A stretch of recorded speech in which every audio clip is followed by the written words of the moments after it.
Jeff Reynolds, welcome to Listening with Leaders. You're the CEO of Agital, which can be found at agital.com. And you just mentioned something before we went on the air about this being your company's hedge fund roll-up. I want to learn more about that. But first of all, let's tell us a little bit about your backstory. Yeah, originally from the Midwest, spent a bunch of years working on a PhD and realized I was great at analytics, but wasn't going to be a good academic. So I had to figure out what to do with my career. And I found marketing with an analytic focus. And that was the beginning of my career journey. Met my wife, ventured out to California, joined a little privately held boutique marketing services business that had about a little north of 100 employees, and then had an amazing career there where we took it from 100 to 1,200 employees. I really got a sort of an extraordinary experience scaling a business, first very much just organically and bootstrapped, and eventually became president of that business. And then we brought in private equity investors in 2015, continued to expand the business both organically as well as with some acquisitions. So that's where I got my first chance to work with growth capital. Left that business in 2020, started writing a book about how you scale people-based businesses. And then I found my current investor group who had a general thesis around the transformation going on in digital marketing. And their model is to bring in an outside CEO with 1,000-person company experience to get involved early and help guide both the acquisition and development of a business. And so we've got a thesis to bring together some of the leading edge digital marketing, cutting edge techniques and tools and technologies that are available to build a really meaningful, broad-based company that can have an impact on the entire marketing industry. I think you're the first guy I've talked to who I know of people like you that hedge funds bring in to outside CEOs to bring in and help bring these acquisitions all under one roof. I've talked to people all on the periphery, but I don't think I've ever talked to a real CEO who is doing this work. This sounds like it's interesting and challenging work because you've got all these different organizations, different cultures, different stories, all of which have to be brought together and unified. How do you go about doing that? Yeah, that is the business I'm in. It's my life's work. I'm a trained behavioral scientist, and I sometimes wonder how anyone can be a CEO and not have that skill set, because I'm in the people leadership business, and this is all about people and culture. And I don't know how much depth you want to go into, but we've got a very thoughtful process about how we bring together. First of all, you got to filter the right leaders and right cultures. You've got to start with a good set of foundations, but every business is going to be a little different, both because of their offering and their value proposition and their culture. And so I've got an analogy I use that is a federalist view. If you think back to I'm an old political science hack, but if you think back to the original 13 colonies, the idea that these groups come together with unique aspects but they can be united and create something way more than any of them could have done individually is really part of my philosophy of real local management and local control, and being very patient about how cultures come together over time. And so we're just very thoughtful about the way that we integrate, the way that we try to keep the best of those existing businesses while hopefully helping supercharge them for success and growth. Because besides myself, we got a really talented management team that's worked at all different levels of scale that can be real guides to these founders who've usually been working for a decade or more on building their business. I guess what it offers the founders is the fact that you can provide, for example, a lot of back office stuff, HR and finance and administration, and allow them to continue to do their creative work without having to worry about all that other stuff. And hopefully, my own philosophy is once you get past about 50 employees, particularly in the services types of businesses, the next set of challenges are really business challenges that are different than a lot of people that start these businesses are digital marketing experts at their craft, and they're very involved in building out a capability to deliver that in a beautiful way. But then once you hit 50 employees, it starts becoming I need to bring in a bunch of other people in these very disparate disciplines of finance or accounting or IT. And so sometimes when I'm even talking to founders, I'm like, I bet you'd love a mentor, a fractional CFO, a fractional chief people officer, I've got all those people. Join us and you can stay focused on serving clients and growing your business, and we'll help you scale. Yeah, exactly.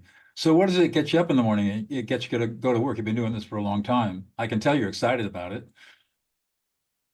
The I've loved marketing since the day that I entered it. My wife and I laugh sometimes. I think of the 80% of the people that stood with us in our wedding were in marketing. Always this great combination of left brain, right brain, and a little bit creative, but commercially oriented people. And so I love our business in general, and I love the people that work in marketing. And so what really gets me out of bed in the morning is trying to create an extraordinary company where top people want to come, join, learn, grow. Because my basic philosophy is that if we're growing the talent of individuals and they stay with us as a business, we're going to grow a valuable business. And so I really, I like leading. I like leading in general. I like leading leaders, and I like the kinds of people that do the work that we do. And so I'm just very motivated to be of service with the nicks and cuts and broken bones of my 25 or 30-year career to hopefully guide us to a really exciting future that's a win for our clients, that's a win for our people, a win for our shareholders. And that's a balancing act. And I think we're going to be successful at it, but it's a challenge. It's a lot of people. Yeah. A lot of people work to try to make sure you can create that kind of environment. So you run into a situation, people, okay, I'll use your words, people work. When you're talking about people work, what kinds of things are you talking about? This is something that a lot of leaders don't get, I think. So trying to create, so my general view is that we've got to empower our people to deliver for our clients. And so I think what often happens at scale is that a business model, a mechanistic mindset that made sense when you were building manufacturing or all sorts of other kinds of businesses, bring a lens to scaling people businesses that just it's not the right mental model. Because what people have uniquely, and I'm fully ready for AI to have its impact on our world, but they will never replace what motivated people can do. When people are like geared up themselves to get up every morning to go make an impact, that's like a 10x leverage factor in a business versus people that are checking a box every day at work. As well as their creativity. And I sometimes refer that we're into business. We use a lot of technology. We're taking advantage of some of the great technology platforms that have impacted marketing, like Google, like Facebook, like Bing, like TikTok. But there's still always this last bit that is what a valuable partner like us does, to take what those tools can do and really make it work to help drive someone else's business. And I borrow from Jeff Bezos when I'm like, we're in that business of the last mile to the customer, and our creativity, commercial savvy, strategic orientation, depth of understanding of our clients and their business makes a huge impact on ultimately the value that we can deliver for our clients. And so we've got to create a culture and environment where people get to leverage their motivation and creativity and make decisions. And so that's going to be a very flat local decision-making thing rather than a hierarchical place where people way far removed from the day-to-day issues are somehow seemingly thinking they can direct the orchestra properly. It strikes me that what you're talking about is absolutely correct, that as businesses scale, the business becomes more complex in many different ways. And so what people try to do is they try to simplify it. And that's when it becomes mechanistic and bureaucratic. And that's when you crush the human spirit. And you crush culture. So what I believe we really are doing is scaling culture. And so how do you scale culture? And it's ultimately through leadership and through the right kind of blend of guardrails and freedom so that people can operate in the culture. Different even parts of marketing, a creative department versus maybe a heavily analytic paid media group, that they're going to have different people with different needs. You try to create a stiff shirt at IBM, one culture out of that, you'll just destroy that left and right. And instead, you've got to have the right sense of, I always think it's a common mission, vision, and values that binds us together, but then a lot of group and leader freedom to do the work of their teams and deliver that for clients. That sounds like you, as the CEO, sound like you're doing a lot of coaching of your local leadership teams and brainstorming with them what their problems are, making sure that they're meeting what they need to meet in terms of financial project, as well as delivering quality product to the client. And so a lot of your time, it sounds like, is spent listening and working with the people, as you said, the local people, Yeah, I mean not telling you what to do. that's genuinely what I enjoy, is the opportunity to, these entrepreneurs that join our businesses are incredibly talented. They're cutting edge people that took the entrepreneurial plunge in 2008 and 2012 and 2015. The different businesses join us with different lengths of tenure, and I have tremendous respect for the fortitude it takes to do that, the creativity, the courage, the leadership, the resiliency. And so they've usually got so many wonderful, by the time they pass our filter of joining our business, so many wonderful characteristics. And so it's I'm not doing a turnaround job on these businesses. I'm helping these leaders. Oftentimes it's a little unlock to an idea or a way they viewed the world that made total sense when you were 20 people, but doesn't make sense when you're 60 people, and giving them perspective on thinking differently about that. And then they get unleashed and unlock the next period of their own growth. That's pretty fun to watch, That's pretty probably cool to pretty, be a part of. I was going to say that's probably pretty exciting for you to watch the growth and the maturation of all these people and what they've Yeah. done with their own little businesses. Yeah. That's when I look at my career, I really had an amazing opportunity to be a part of one business for 18 years that scaled from 120 to 1200. And then, by the way, that was a privately held business, and the founder sat in the office next to me, and he'd started it in 1973, and I joined in 2003. Wow. So with his stories and my experience, I had this 50-year lens from entrepreneur, one person and a box of business cards to 1200. And I got to see all these careers, and I got to see how that business evolved. And we grew organically, bootstrapped really successfully for a long time, long before we ever brought in outside investors. But that long range view, people who I knew from being an entry level 22-year-old looking for a place to hang their hat as pure raw material, that then went on to run businesses and have this extraordinary impact. I got to see those journeys. And so I think for these younger businesses full of very talented 20 somethings, I'm able to look out into that future and know that if we create the right environment, these folks can go on to be extraordinary leaders in our business and have wonderful careers that are very fulfilling. And that's a really exciting thing to be able to try to build an organization around and inspire a group of people too. Yeah, I think that having that perspective of decades of work probably is really advantageous for you to be able to guide the younger people along. What do you think is unique about you as an individual that you bring to the table that makes everything so successful? Oh, gosh. So I think it begins with my general orientation as someone that, like when I joined that company in 03, I was a person who needed a job looking for an opportunity. I wasn't a fancy minted MBA. I didn't think I was necessarily going to go on to be a president or a CEO. And then I got to be a part of what an organization did to help me achieve. And so I think at the core of who I am is a guy that just has a great deal of connection to what it's like to be an employee, and what it takes to create an environment that people really enjoy what they're doing and want to stick around and believe in leadership.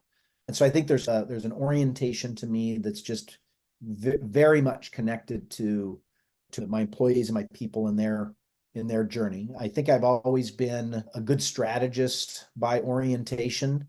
That was a core to the business that I grew up in, but being able to think in long term, being able to think 2 or 3 chess moves ahead. And then maybe lastly, the unique background in the behavioral sciences. Again, it's too long for a 30-minute podcast, but the ways that I'm able to connect disparate theories and ideas about how people and groups and relationships and organizations work has given me a unique perspective, I think, on how we build teams and relationships at work that are successful.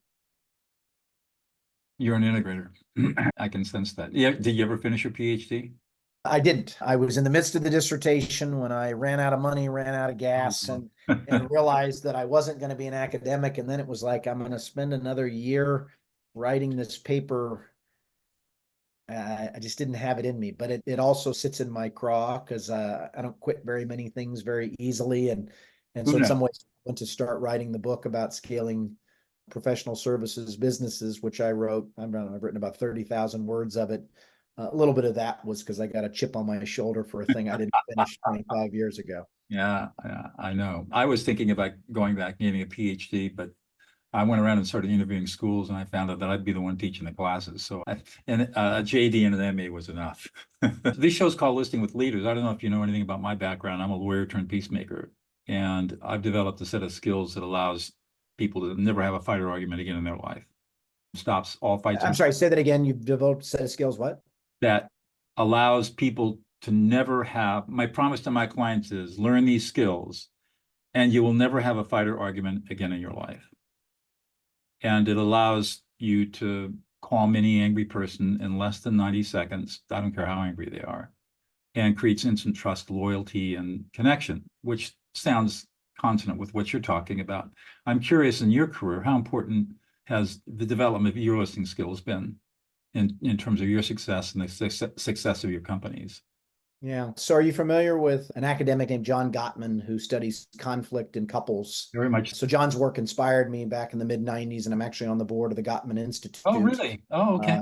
And The the ideas about conflict from that have fundamentally changed the way that I think about relationships, because what that line of thinking really says is that conflict is a part of life. It's a part of all relationships. There is no such thing as a long-term meaningful journey in any way, and whether that's your spouse, your colleagues at work, your client, that doesn't actually require at times there to be difficult conversations about aligning important things. But this golden ratio that Gottman came up with, you need about 5 positives for every 1 negative. Right. In the way that you manage that has been a high level orientation that I've had for a very long time about how you work with people. And interestingly, what Gottman found also was that you'd think more positives and less negatives would be good, but what happened when people had 10-1 or 15-1, it actually didn't predict success, because they actually weren't dealing with things. They were glossing over them. And in the end, that doesn't work either. You have to be able to talk and to resolve differences. That line of thinking has been very beneficial. And then I think I learned how to manage my emotions almost too much in my growing up, but that I'm able to take very stressful situations and not escalate them, but rather listen and try to problem solve through them. And I think that's been something that's helped me be successful. And then I'll throw on a final bit, which is kind of a belief and an optimism that if people will engage and be honest and work together, that almost all problems can be solved. And so I never give up hope that even in the most difficult situation. Now, could I solve the Israel-Gaza situation? Let's just say that's way above my pay grade. There are some really hard things, but the things that generally show up in business life, client life, home life, school, the world, I just have a lot of faith that people of goodwill can come together to solve problems in ways that are mutually beneficial. Exactly. What I've learned, I talk about listening other people into existence. And one form of listening is where your whole agenda is to make sure the speaker is heard from the speaker's frame of reference at both a verbal for words, meaning, and emotions. And there's very specific ways that you go about doing that I've discovered. And there's some really powerful neuroscience behind why it works the way that it does. And you're right. If you've got the patience and you've got the skills, you can always work out problems. So what I teach my graduate students is de-escalate, then problem solve. So we always try to calm people down by listening to them. And then once they're calmed down, and there are 4 autonomic responses, relaxation responses you're looking for. And when you get those, then they're ready to listen to you. And you have to listen to them first. Yeah. And that's the process of interpersonal relationships and taking these difficult conversations and making them transformative rather than difficult. Yeah.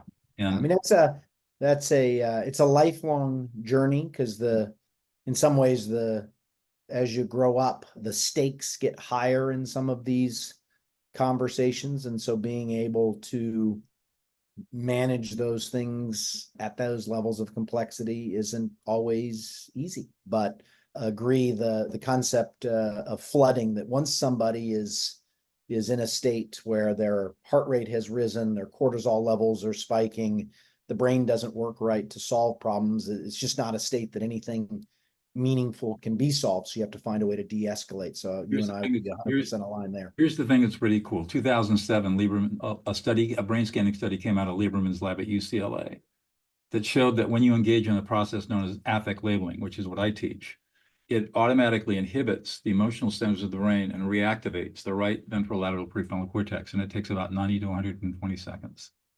And when you do that, exactly what you're talking about happens, which is people calm right down, and now you can have the conversation you need to have. I've never seen anything as powerful in my life as this particular set of skills. And I got to acid test it for 10 years in maximum security prisons, training murderers to be peacemakers.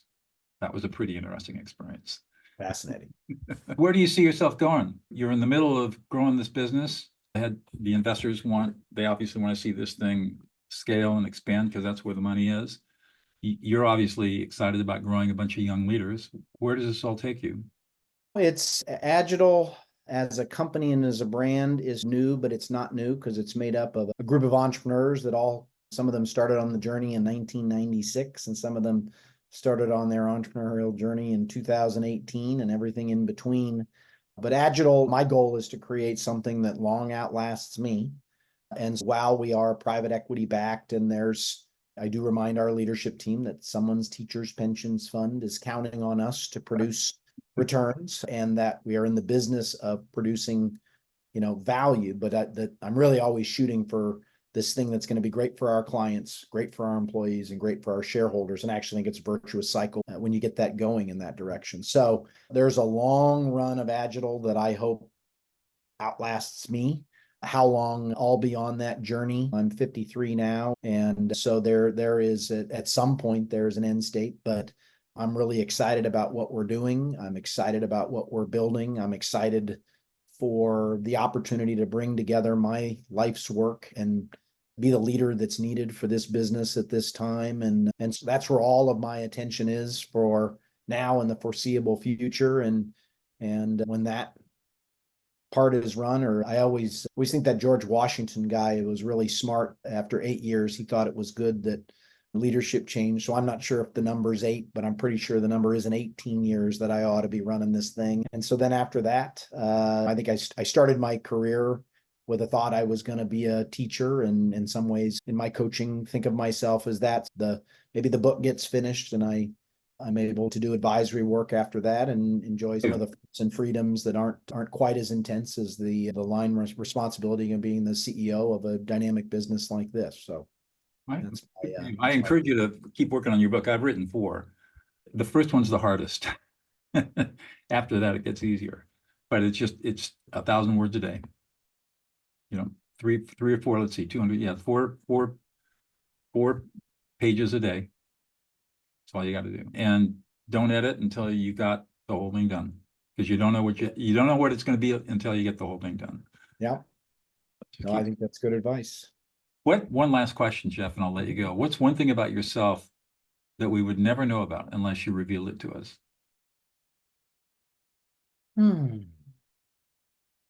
What's one thing that you wouldn't know about me unless I revealed it? You would know that I'm a jazz violinist.